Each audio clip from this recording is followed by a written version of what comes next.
Hello दोस्तों। Trigonometry का एक छोटा सा वीडियो में पूरी कॉन्सेप्ट को मैं लेकर आया हूं। ध्यान से एक एक बातों को अच्छे से समझिएगा। अगर कुछ भी पार्ट को छोड़ देते हैं तो आपका गैप बन जाएगा और पूरा चैप्टर समझ में नहीं आएगा। देखो, एकदम स्टार्टिंग से ट्रिगोनोमेट्री में बच्चों को अगर टी भी नहीं आ रहा तो भी वो सबसे टॉपर स्टूडेंट होगा, इसका मेरा गारंटी है। दोस्तों, आपको पता है, मैंने इस बताया है आप लोग को कि इस ट्रिगोनोमेट्री चैप्टर में हमें एक राइट एंगल ट्रायंगल की बात करना है। राइट एंगल ट्रायंगल की बात हमें इसलिए करना है क्योंकि हमारा सिलेबस ही बोल रहा है कि राइट एंगल ट्रायंगल की बात करना ही है। ठीक है, आओ राइट एंगल को जानते हैं बच्चों। राइट एंगल, ये मेरा 90 डिग्री एंगल हुआ, इसके सामने वाले साइड को बच्चों क्या बोलते हैं? हाइपोटेनस। पता होगा कि किसी भी राइट एंगल ट्रायंगल में 90 डिग्री के सामने वाले साइड को हाइपोटेनस बोला जाता है। पता ना, कंफर्म रखना। 90 डिग्री के सामने वाला हाइपोटेनस, हाइपोटेनस के सामने वाला 90 डिग्री।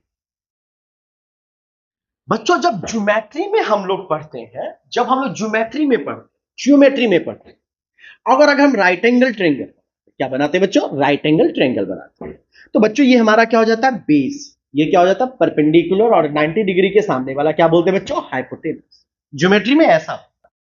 लेकिन ट्रिगोनोमेट्री की खास बात क्या है? ट्रिगोनोमेट्री में परपेंडिकुलर और हाइपोटेनस का पोजीशन किस पे डिपेंड करता है? बताओ, किस पे चेंज करता है? ट्रिगोनोमेट्री का जो परपेंडिकुलर और हाइपोटेनस का, परपेंडिकुलर बेस का जो पोजीशन है, वो डिपेंड करता है एक्यूट एंगल पे। ये 90 डिग्री हो गया तो एंगल ए और एंगल सी दोनों क्या हो जाएगा बच्चों? एक्यूट एंगल हो जाएगा। क्या हो जाएगा? Acute angle. और इसको थोड़ा सा हम लोग क्या करते हैं? मिटा देते हैं, इसका जरूरत है। किसी भी राइट एंगल ट्रायंगल में अगर हम लोग थीटा इस एंगल को मानते हैं तो थीटा के सामने वाले साइड को बोलते हैं परपेंडिकुलर। थीटा के सामने वाले साइड को क्या बोलेंगे बच्चों? परपेंडिकुलर। थीटा से जुड़ा हुआ साइड को क्या बोलेंगे बच्चों? बेस। क्या बोलेंगे बच्चों? बेस। यानी थीटा से जुड़े हुए साइड को क्या बोला जाएगा बच्चों? बेस। क्या बोलेंगे बच्चों? बेस। Concept clear? कोई दिक्कत नहीं। अगर इसी ट्रायंगल में थीटा हमारा ये होता तो परपेंडिकुलर हमारा ये होता और बेस हमारा ये हो जाता। यानी थीटा के सामने वाला साइड को परपेंडिकुलर और थीटा से जुड़ा हुआ साइड को क्या बोलते हैं? बेस। थीटा के सामने वाले साइड परपेंडिकुलर और थीटा से जुड़ा हुआ साइड को क्या बोलते हैं? बेस। अब आपको हम एक एग्जांपल देते हैं इसका क्लियरिफिकेशन के लिए कि बच्चों अगर ये थीटा होगा तो थीटा के सामने वाला साइड हमारा मान लीजिए क्या हो गया? A B C. तो ए बी हमारा क्या कहलाएगा? परपेंडिकुलर। और बी सी हमारा क्या कहलाएगा बच्चों? बेस। क्या कहला जाएगा? बेस। देखने में लग रहा है कि ये हाइट है तो ये परपेंडिकुलर होता है, ऐसा नहीं है, क्योंकि थीटा के सामने वाला साइड परपेंडिकुलर और थीटा से इंक्लूडेड साइड को हम लोग क्या बोलेंगे बच्चों? बेस। क्लियर हो गया? यहां से एक छोटा सा बात आपको क्या करना था, याद रहे बच्चों। अब इसी में ट्रिगोनोमेट्री रेशियो की बात करता है। किसकी बात करेंगे हम लोग? ट्रिगोनोमेट्री रेशियो की बात करेंगे कि आखिर ट्रिगोनोमेट्री रेशियो क्या होता है ना? आइए, जब भी हम ट्रिगोनोमेट्री पढ़ रहे हैं तो हमारे पास एक सबसे खास बात क्या है कि राइट एंगल ट्रायंगल की बात कर रहे हैं। और राइट एंगल ट्रायंगल में तीन चीजें होती हैं, तीन साइड मतलब तीन नाम। अगर ये 90 डिग्री है और अगर ये थीटा है तो इसे हम लोग बोलेंगे परपेंडिकुलर, इसे बोलेंगे बेस और इसे क्या बोलेंगे बच्चों? हाइपोटेनस। अब देखो, बहुत लोग ना बहुत सारा एक चीज को याद करने के लिए दूसरा चीज दे देते हैं याद करने, जैसे P by H, B by H, है ना, इस सब टाइप के कर करके दे देंगे। पंडित हरिहरि बोल दिस दैट, बद्री प्रसाद हरिहरि बोल। ये सब चीजों में नहीं फंसेगा प्लीज। वैसे मतलब वैसे चीजों को इग्नोर कर दी, क्योंकि अगर हम एक चीज को याद करने के लिए हमें दूसरा चीज याद करना पड़ रहा है तो आप बेवकूफ बन रहे हो, समझदार नहीं बन रहे। और यहां पर टोटली स्मार्ट वर्क करना, नॉट ए हार्ड वर्क। कैसे? आइए मैं बोल रहा हूं बच्चा, यहां पर 6 ट्रिगोनोमेट्री रेशियो बने। चलो मैं बोलता हूं 3 ट्रिगोनोमेट्री रेशियो बना, तो 3 याद करोगे ना बाबू?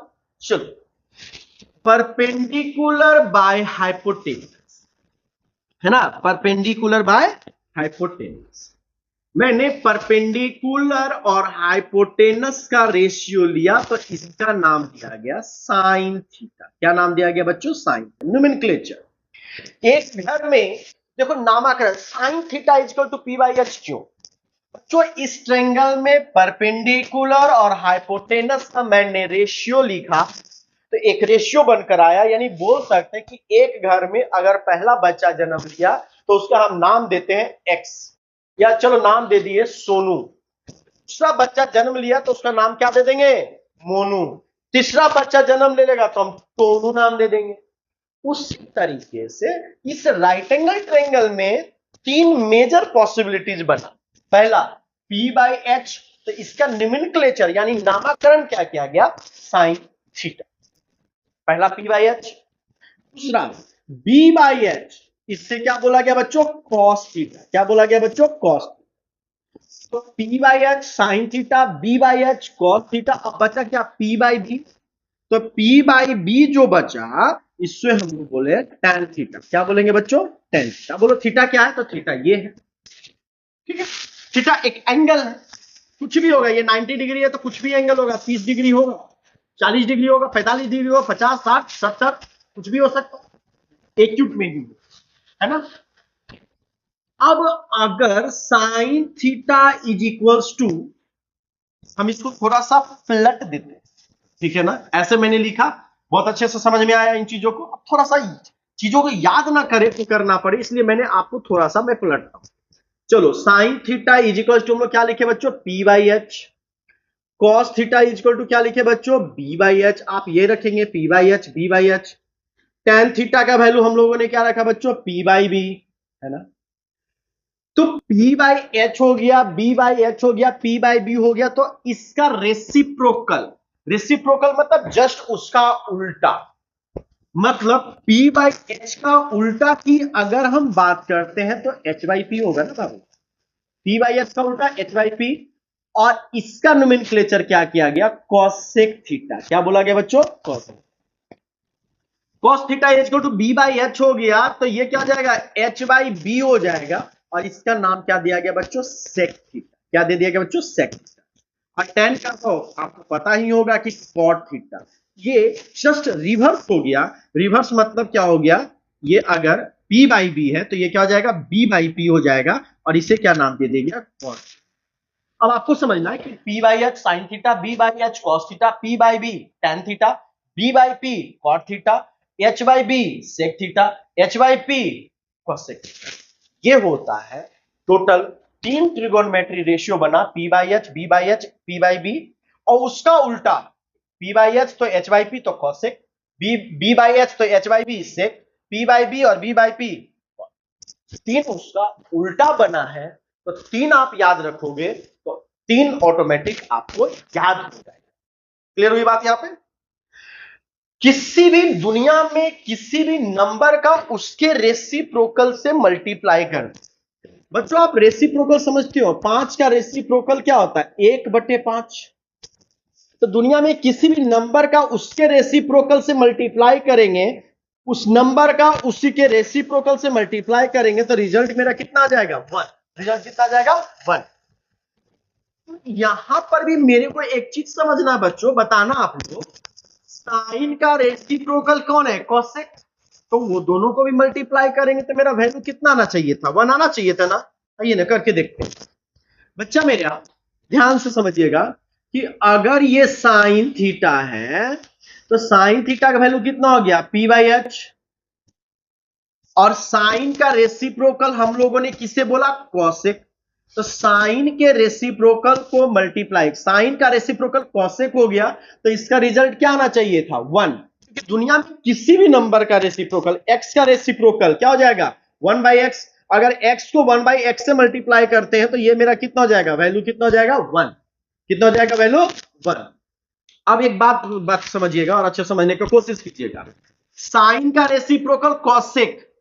ऐसे तो साइन जब दुनिया में किसी भी चीज का उसके रेसिप्रोकल से मल्टीप्लाई करेंगे तो रिजल्ट कितना हो जाएगा? 1। तो साइन का वैल्यू कितना होता है? P by H. और कॉसेक का वैल्यू कितना होता है? H by P. तो ये और ये कट गया, P और P कट गया, इसका वैल्यू कितना आ गया बच्चों? 1। तो मैंने आपको यहां पर ये प्रूव करके भी दिखा दिया कि अगर उसके रेसिप्रोकल से मल्टीप्लाई करते तो वैल्यू कितना आता है? 1। और जानते भी है कि दुनिया में किसी भी चीज का उसके रेसिप्रोकल से मल्टीप्लाई करेंगे तो वैल्यू कितना आ जाएगा बच्चों? 1। अब हमें एक चीज मिला, एक यहां से कॉन्सेप्ट मिला कि साइन थीटा की अगर हम बात करते हैं, sine theta into cosec theta का वैल्यू कितना हो गया बच्चों 1, यानी साइन को उसके रेसिप्रोकल से मल्टीप्लाई करेंगे तो वैल्यू आ गया 1। तो यहां से दो चीजों को बना सकते हैं, sine theta is equals to 1 by cosec theta. क्या बन गया बच्चों 1 बाई कॉसेक थीटा। और दूसरी बात करेंगे तो cosec theta is equal to क्या बनेगा बच्चों 1 अपॉन साइन थीटा। ये क्या बन जाएगा बच्चों 1 अपॉन। ये दो कॉन्सेप्ट हमारा यहां से बना, कोई दिक्कत नहीं बच्चों।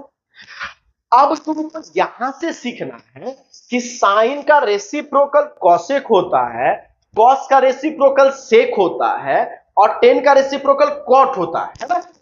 तो अगर बाय चांस ऐसे सीखना है तो इसी तरीके से आपको पता चल गया, अब हमें बताने की जरूरत नहीं है।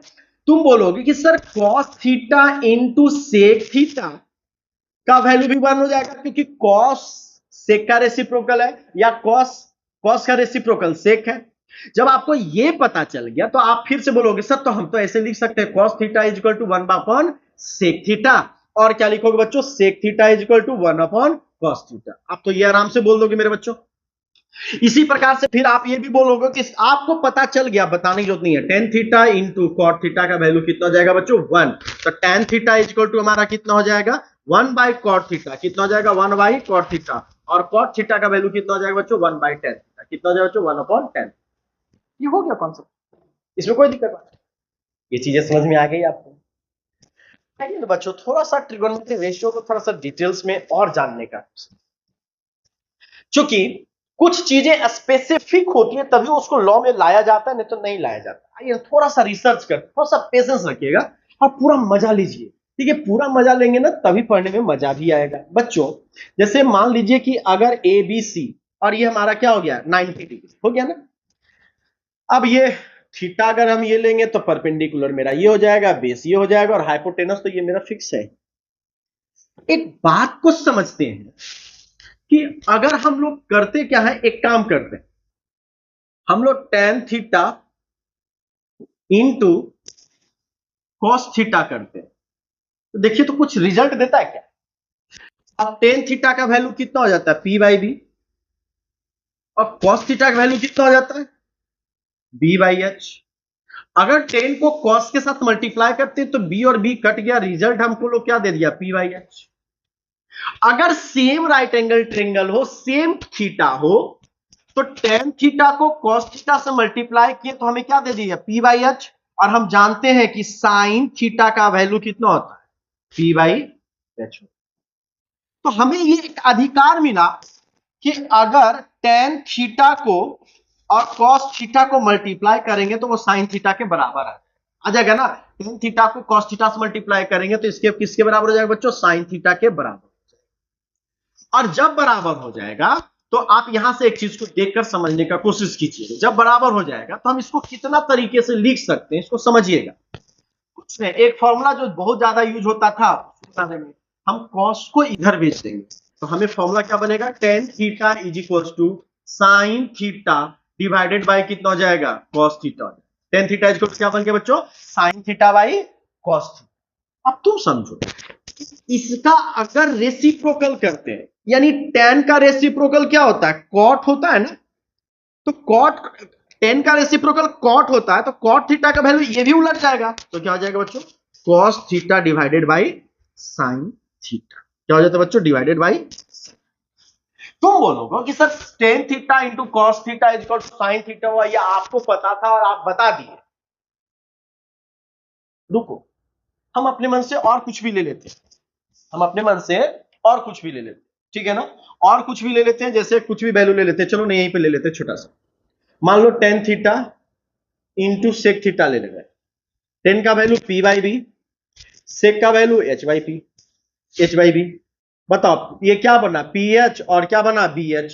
कुछ तो फायदा बना नहीं हमारा यहां से, कोई प्रोडक्ट तो मेरा आ नहीं रहा है सही से, तो हम इसको कुछ करने की जरूरत नहीं है और नोट करने की भी जरूरत नहीं है, कोई संबंध नहीं बना, ठीक है। चलिए अब ट्रिगोनोमेट्री रेशियो जब बना है तो हम लोगों ने क्या क्या डिस्कवर कर लिया, एंगल डिस्कवर, कुछ फॉर्मूला डिस्कवर कर लिया, कुछ चीजों की बात कर लिया है। इसके आगे जो बात करेंगे अगला वीडियो में पूरी तरीके से फॉर्मूला को समझने का कोशिश करें।